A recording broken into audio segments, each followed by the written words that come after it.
राधे राधे हरि भक्तों, आज हम आपके लिए पतवारी माता कौन होती हैं तथा उनकी क्या कथा है, यह कहानी लेकर आए हैं। आप ध्यानपूर्वक सुने और अपने प्रियजनों मित्रों में ज़्यादा से ज़्यादा शेयर करें। सो ध्यानपूर्वक सुने पतवारी माता की कथा।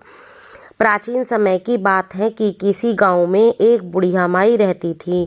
उसके 4 बेटे थे। बुढ़िया के 4 ही भैंसें पाल रखी थी। कार्तिक का महीना आने पर बुढ़िया ने अपनी चारों बहुओं को बुलाया और कहा कि मैं तो कार्तिक नहाने जा रही हूँ, तुम चारों एक एक भैंस रख लो, मैं 1 महीने में वापस आऊँगी।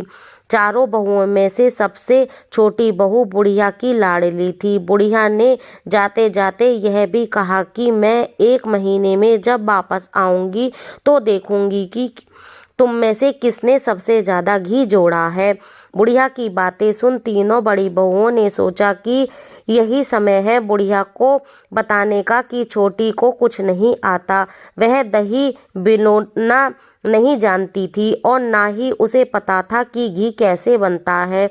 उसने जेठानियों से इस बारे में पूछा तो उन्होंने उसे नहीं बताया। उसकी जेठानियों ने भी जानबूझकर उसे कुछ नहीं बताया ताकि बुढ़िया वापस आने पर उससे डांटे और उससे रूठ मटक जाए। तीनों जेठानियों ने घी बना कर जोड़ना शुरू कर दिया और उनका घी जुड़ गया। लेकिन छोटी बहू को कुछ नहीं आता था तो वह सारा दूध दही को पतवारी में गिरा देती। मन से यह बहुत भोली थी। कार्तिक का महीना पूरा होने पर तीनों जेठानियों ने एक एक डिब्बा घी का भरकर रख दिया। छोटी बहू ने जरा सा भी घी नहीं जोड़ा, वह तो सारा दूध दही पतवारी पर चढ़ा आती थी।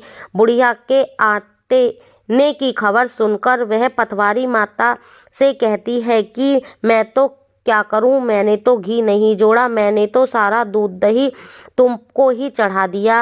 अब मेरी सासू माँ आकर घी के बारे में पूछेगी तो मैं क्या जवाब दूंगी। तब पतवारी माता कहती हैं कि तू यह 4 कंकड़ ले जाओ और 4 अलग अलग डिब्बों में रख देना, जिससे चारों डिब्बे घी से भर जाएंगे।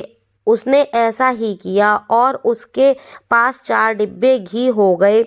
अब सासू माँ घर आई तो आते ही उसने चारों बहुओं को कहा कि लाओ अपना अपना घी दिखाओ कि किसने कितना घी जोड़ा है। तीनों जेठानियों ने अपना अपना घी का डिब्बा लेकर सासू माँ के पास आ गईं और मन ही मन खुश होने लगीं कि अब छोटी बहू को बहुत डांट पड़ेगी। छोटी बहू आई तो सास ने उसके साथ 4 घी के डब्बे देखे।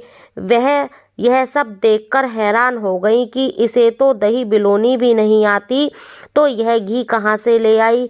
यह कहने लगी कि जरूर इसके पति ने यह घी खरीद कर दिया होगा। इस पर छोटी बहू ने कहा कि मुझे तो कुछ नहीं आता था और ना ही मुझे किसी ने बताया कि किस तरह से दही बिलो कर घी निकाला जाता है। मैं तो सारा दूध दही पीपल पतवारी पर चढ़ा आती थी। यह तो पतवारी माता की कृपा का प्रभाव है। छोटी बहू की सारी बातें सुनकर सारी बहुओं ने कहा कि अगर पतवारी माता को सींचने से इतना अधिक पुण्य मिलता है तब हम भी अगले साल उन्हें सींचेंगे और कार्तिक नहाएंगे। हे पतवारी माता, जैसे आप छोटी बहू पर प्रसन्न हुई वैसे सब किसी पर प्रसन्न होना, सबके दुखों को दूर करना। हे पतवारी माता, हम सबकी भी रक्षा करना। कहानी सुनने वाले व कहानी पढ़ने वाले सभी के दुखों को दूर करना। बोलो पतवारी माता की जय। मेरे द्वारा कही गई कथा आपको पसंद आए तो मेरे चैनल को लाइक शेयर एंड सब्सक्राइब करें, बेल आइकन को प्रेस करें और वीडियो को ज़्यादा से ज़्यादा शेयर करें, जिससे कार्तिक के महीने में सभी इन कथाओं का सुनकर पुण्य प्राप्त करें। सो ध्यानपूर्वक सुने और मैं आपके लिए इसी तरह की नई नई कथाएं रोज़ लेकर आती रहूँगी। आप ध्यानपूर्वक सुने और ज़्यादा से ज़्यादा शेयर करें। राधे राधे हरि भक्तों।